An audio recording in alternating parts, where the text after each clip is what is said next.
It's poppin'. Okay. Yeah. Hey you guys, welcome back to Sick Girl Beauty Vlog. My name is Sarah and today is going to be all about primers. Do you need them? What do they do? Is it worth it? And then I'm going to share with you the 3 primers that I use most often and tell you what I like and what I don't like about them. So first off, do you need a primer? Not necessarily. It's up to you, and hopefully after this video you can weigh the pros and the cons to using a primer and hopefully walk away with a little bit more information to help you make some choices. Obviously, if you're not feeling well, it's not a step that you need to do.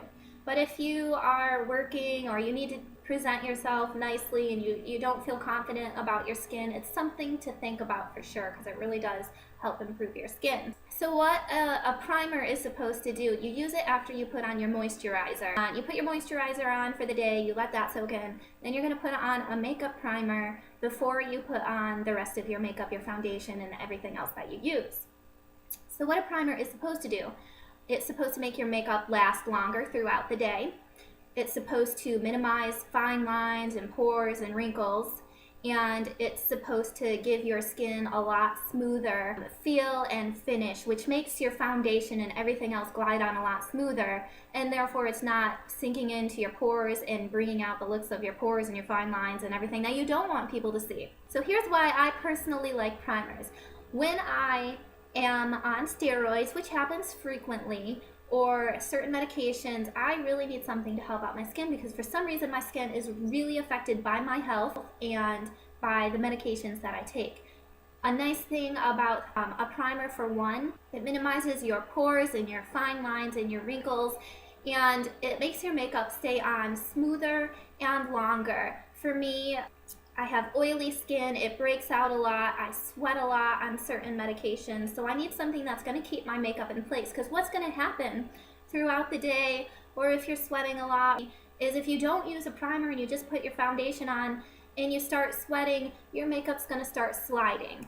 And when it starts to slide, it's going to start clumping in the areas where you have pores and where you have some maybe fine lines and wrinkles, and all your makeup's just going to slide down and clump in those areas, and you're going to get what's known as cake face, and you don't want that, and it just doesn't look good.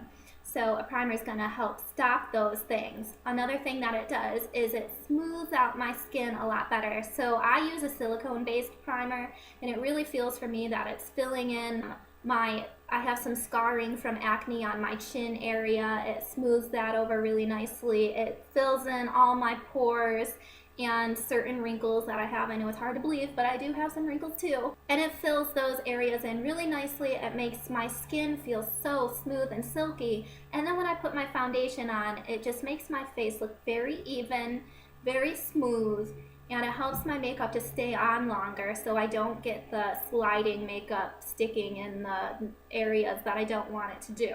So that's why I personally like using a primer.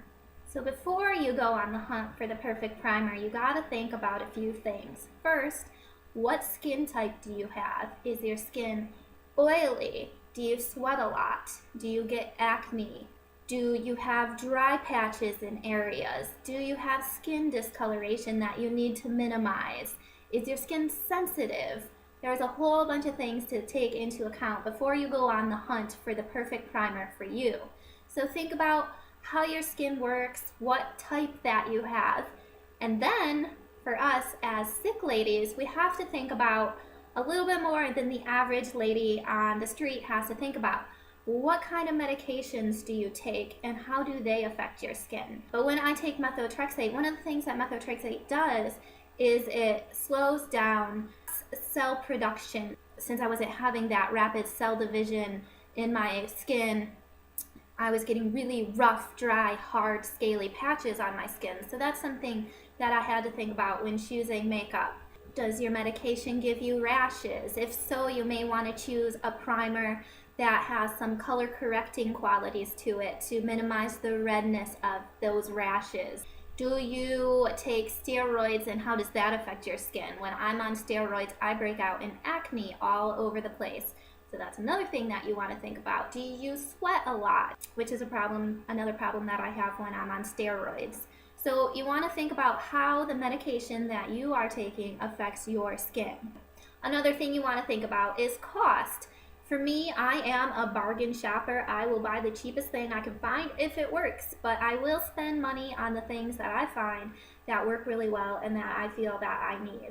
So I do have some cheaper end primers to show you, and then a more expensive primer that I use. Alright, so now I'm going to share with you the 3 primers that I use most often and tell you what I like and what I dislike about them.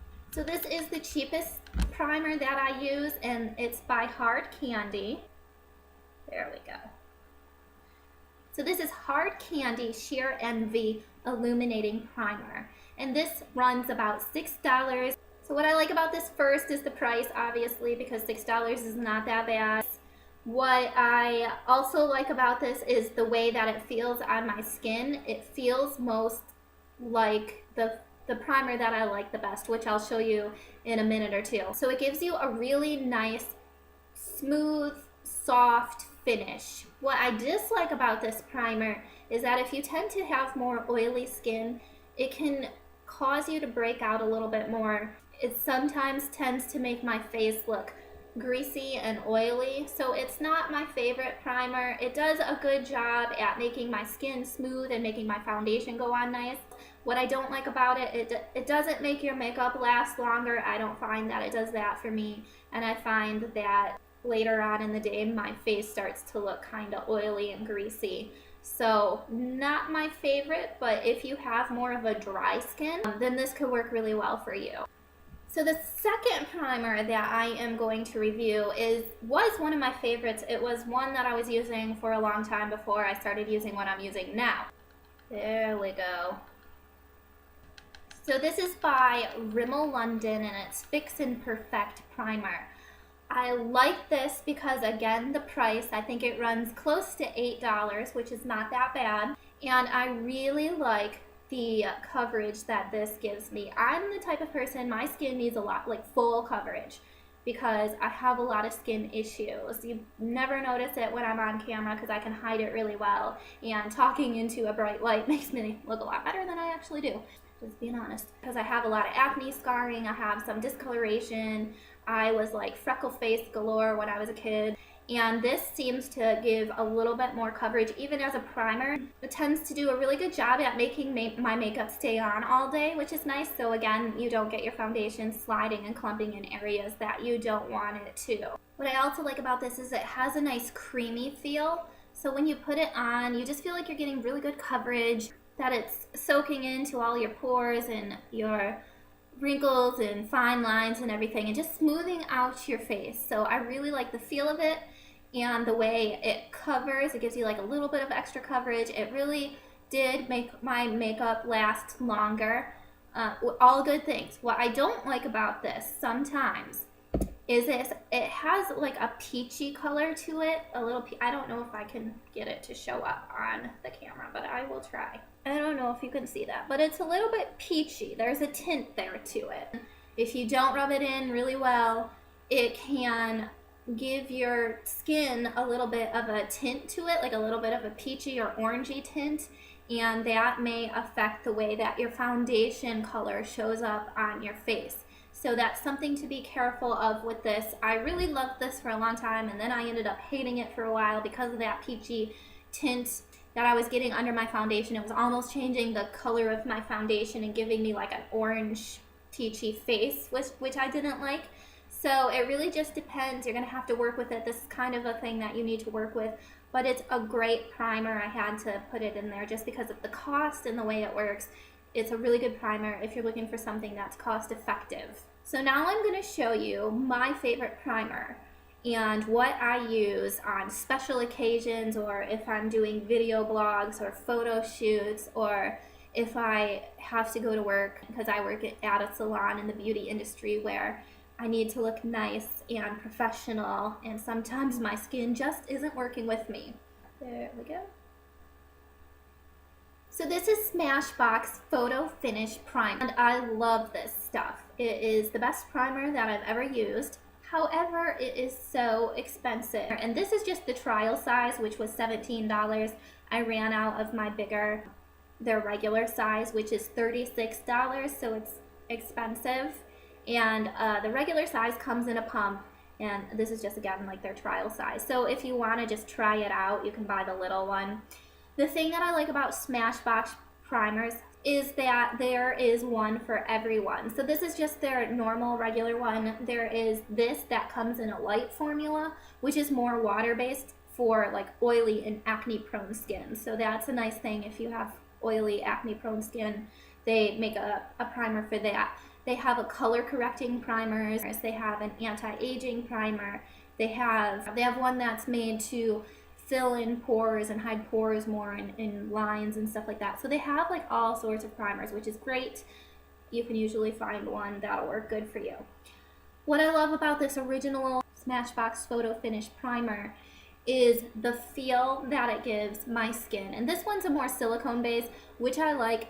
It just, to me, it feels like it's really soaking into my pores and really like getting rid of lines and wrinkles and just giving me a really smooth canvas to work with that I can then put my concealer and my foundation on and create a really nice face. And like I said, I get patches of skin on my face that are very dry and very hard to cover up. So this kind of just smooths that out and creates like a layer on top of my skin that makes it all smooth and nice, and then I can put my foundation on. What I don't like about it is the price, because it's pricey. So that's like my one thing I don't like about it. Everything else I love.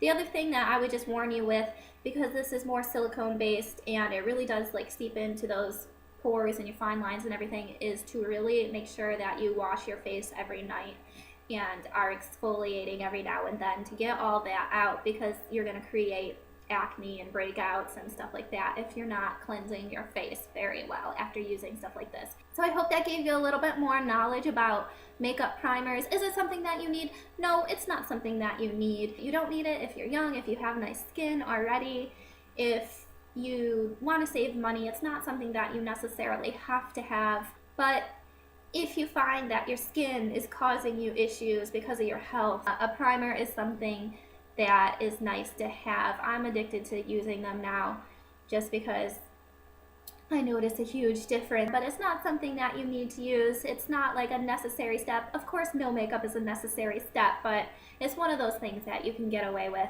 You don't have to use. You don't have to use anything. You definitely don't have to use primer, but I think it's worth it. All right, girls, until next time, I will see you later.